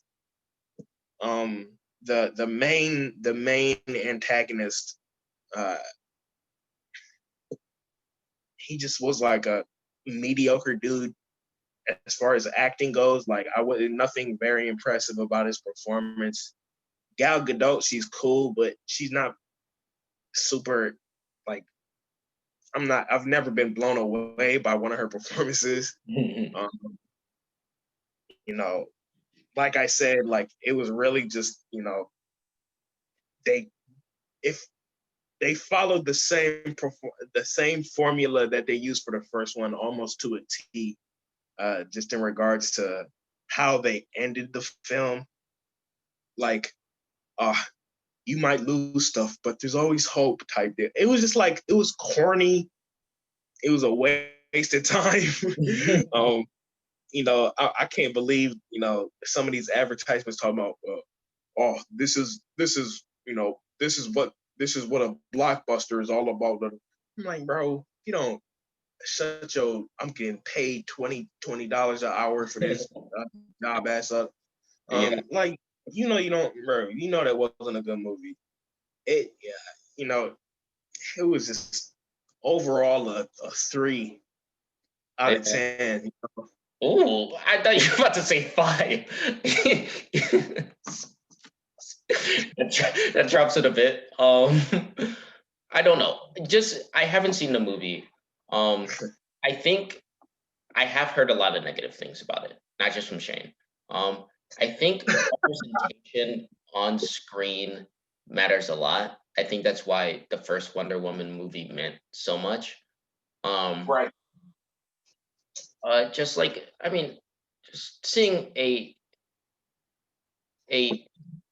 superhero that's like a woman and not fully dependent on like a man, you know? I feel like that's important to a lot of like young girls out there that don't see that very often. All they have is like Iron Man. It's like Iron Man's cool, but he's a dude, you know? It's kind of how I Yeah, but like, can I say, for like, if y'all seen the first one, like the first one was sort of kind of like that until like it took him, like it was after homie died where she was like, you're right, I need to be Wonder Woman, I need to be better for the people. That's like for at least a majority, for at least until like the last maybe 45 minutes, maybe 25 minutes, that was the story, bro. She didn't want to get rid of her love, bro. Like, and she was like, that really the story again became like, I need to be Wonder Woman for the people. And it was just like, bro, it was just so lazy. you know. So I don't know. I'm probably not gonna. I don't mess with superhero movies like that in general. There's been superhero movies that I have liked, but I mean, any Marvel movie that I can think of, I have not liked it as much as most people have, with the exception of maybe Black Panther. But even with Black Panther, I remember when the movie came out. I will admit I do admire it a lot more in hindsight now. Just seeing its cultural significance, not just attributed to Chadwick Boseman passing away. But I remember like I saw the movie like 5 times. Um, and I enjoyed it. I really liked it. I really like the representation. I really like seeing someone that looked like me represented in that type of position on screen. But at the same time, in the back of my head, I was kind of like, this is great. Like I like it, but it's time to move on. Which is kind of what I felt in my head, because it's just like, I don't know. Superhero movies follow a general formula. They can add elements to it that makes that formula a little like cooler. At the same time, they're not changing. I don't know very many superhero movies that have changed the inherent formula of the movie. There's people that are charismatic that play those characters sometimes. At the same time, the story falls to the cliches that we've been watching for the last 10, 20 years, a lot of which Disney and other people like this have created for us. So I'm not like a huge fan of like superhero movies in general. DC just sucks. So it's like, why would I watch? I don't. It's like, I mean, I don't know. Representation is great. Gal Gadot she's beautiful. She's strong. She's a really cool person. I don't know if that's enough for me to watch a movie. I'm gonna be honest. I think that's why like Infinity War was such a good movie, because like it ended on a bad note. You know what I mean? I As don't far agree with you that was a good movie, but yes, it did change something in the. But anyway, that's a discussion for another time. Um, I didn't really care for it. Just to put it out there, just have some for Shane to chew on. I didn't really care much for Infinity War or Endgame. Okay.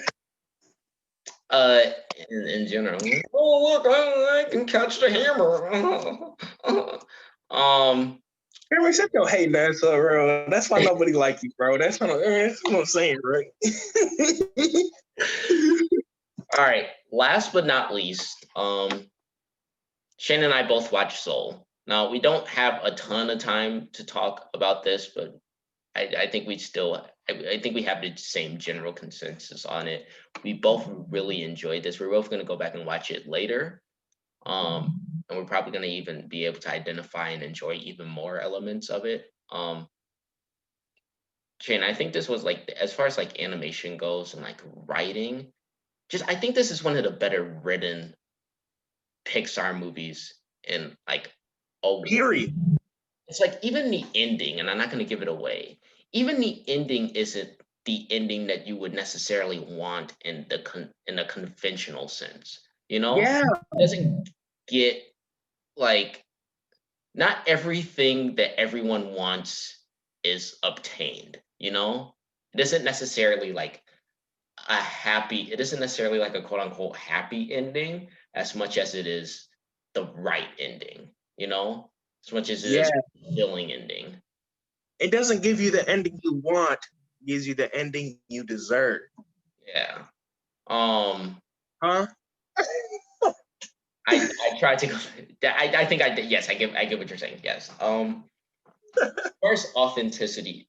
One thing that I don't like about a lot of movies, animated movies, especially with black leads, is that they like, especially like, there's a movie called Princess and the Frog. First black princess, right? She's a princess. Everyone was cool because she's black. We get to see the culture and everything. The majority of the movie, she's a frog. So it's like, it's the black voice is there, but it's not a human, you know. So it's Yeah. basically like Donkey, you know, or Mushu. Damn near. I didn't even think about it like that, honestly. Oh my goodness. And I think that's like, why does the white chick get to make the white chick a frog? You know, Bro. the one movie you have with a black actress, you make her something other than black the entire time. And this movie kind of does the same thing. But one thing I like about this, one, it's not the entire time. Two, they jump back and forth, and then two, you're still immersed in their culture. It's not like he's hanging out with a whole bunch of like frogs, you know, for the entire movie. Right. It's a barbershop scene, which is maybe, coming from someone who's been to the barbershop several times, it's maybe one of the most authentic barbershop scenes ever that I've seen, especially in animation. The whole like, oh my goodness, there's so many people in here. It's gonna be a while. It takes off his hat, his hair's messed up, and everybody's like, oh, get in this chair, get in this chair. I just he was like, brother. Oh man, he was like, man, I've been waiting this whole time. They took his hat off. They said, oh, okay. No, that's not what happened. He was like, well, you know, old man Willie got a seat open right now. He was like, you right. I wait. You know what I'm saying? I wait. God, yeah.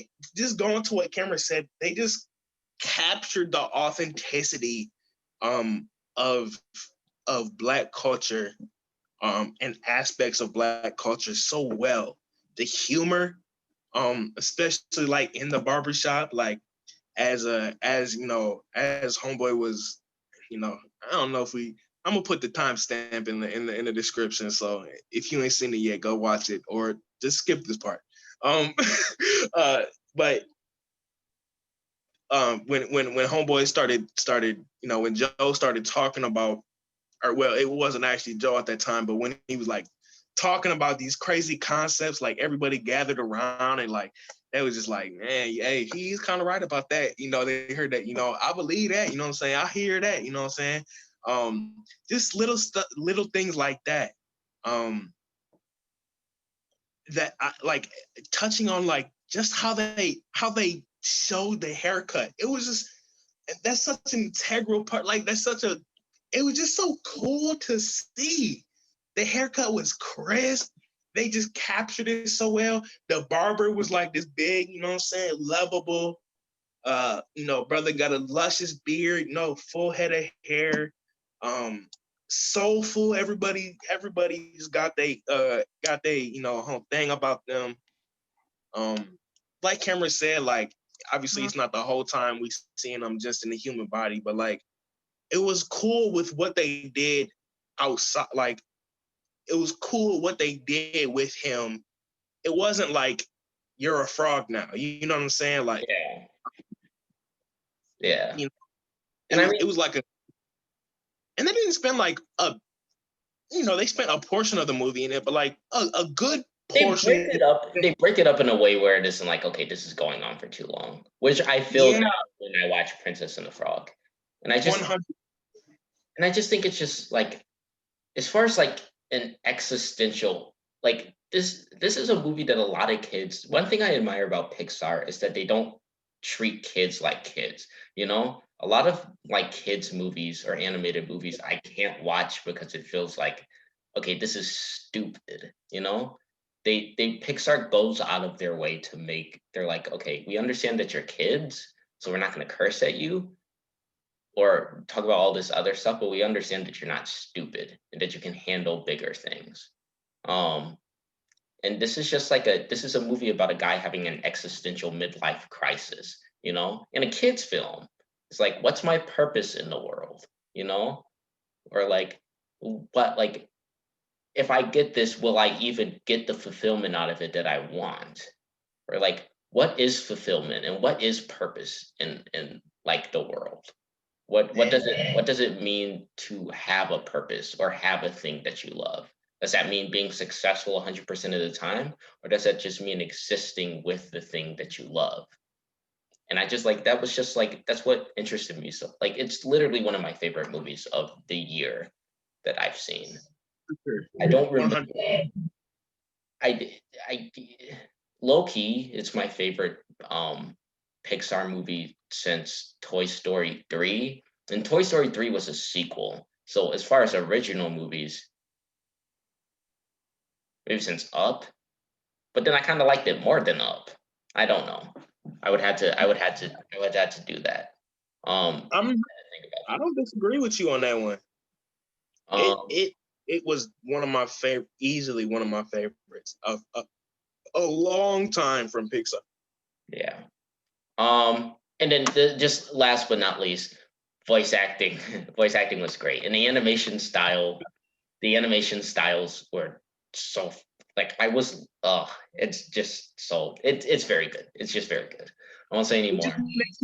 It just makes it like so joyful to see that representation on camera done so well, or on the screen done so well, and like they took it like they just weren't slacking. It was just, they took, like, I don't know who was behind the direction and the creative, I just said direction, but that was it.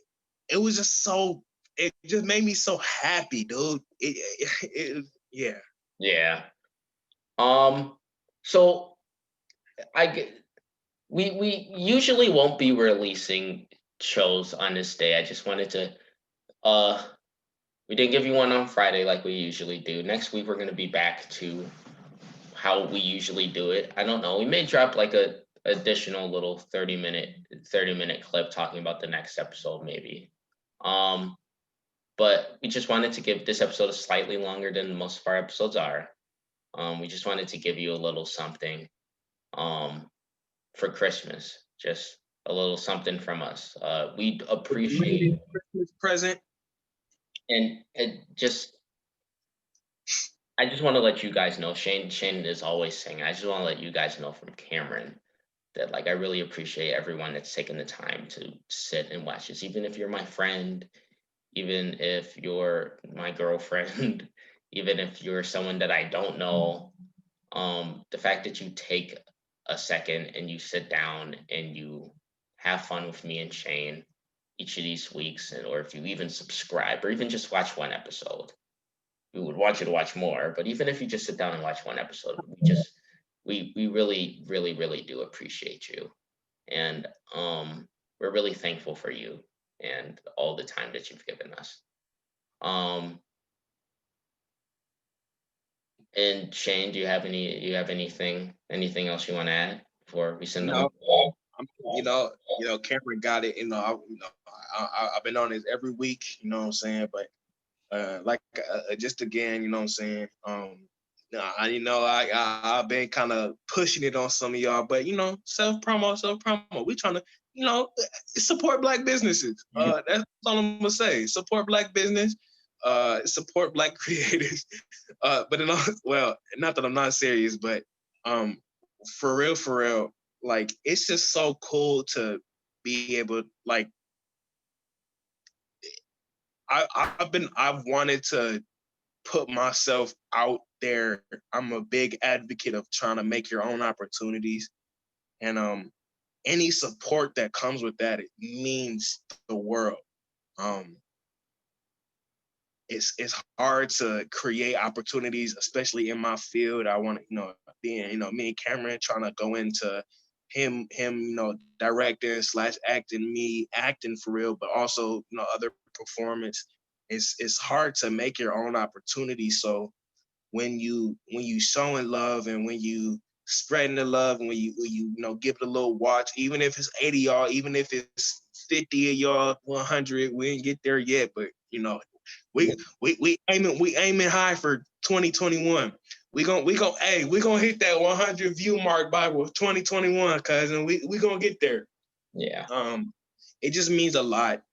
I'm having a blast every single time we sit down to do this. I look forward to it. My brother Cameron, I don't know if it's another person I want to be doing this with, so I'm just appreciative of everybody involved in the process, and stay tuned, as it's only getting better. And with that, I want to say thank you for watching this episode. Like I said, most episodes aren't going to be this long. We just wanted to give you guys a little something to think about, and just a little something from us. And we wish all you guys a Merry Christmas and a Happy New Year. And Happy holidays if y'all don't, celebrate Christmas, but you know what I'm saying? Well, you don't mess with that, but happy holidays. And we hope that you guys all wrap this year up in the best way possible. And we hope to see you again soon. All right. Thanks, everybody.